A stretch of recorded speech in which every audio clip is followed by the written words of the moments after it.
kelin bu kim degan savolga nima deb javob beramiz azizlar? Kelin bu omonat. Otalar, kelin omonat. Shuni oila davrasida ayting, o'g'lim, bu qiz, bu kelin omonat bizga, otasi bizga ishonib bergan.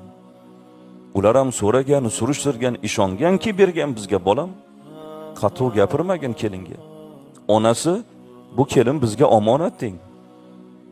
Ota shu gapni gapirib tursa, qaynona fe'lini buzib kelinga yomon gap gapira oladimi? Yo'q. O'g'lingiz ovozini do'rillatib ayoliga qattiq gapira oladimi? Yo'q. Omonat azizlar.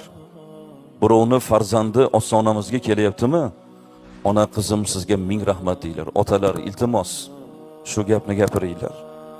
Oila davrasida kechqurungi taomda qizim sizga rahmat, men sizdan minnatdorman. Ota-onangizga ming rahmat, sizga tarbiya bergan. Meni qudalarim eng yaxshi insonlar. Borsangiz meni salomimni ayting qudalarimga qizim. Osmonga uchib ketadi u kelin. Shu yerga mehr qo'yadi. Qudalarning aqlchiligi ziyoda bo'ladi. Qarang, yaxshi gap odamga kuch beradi. Qo'pol gap, dag'al gap odamning kuchini ketkizib qo'yadi.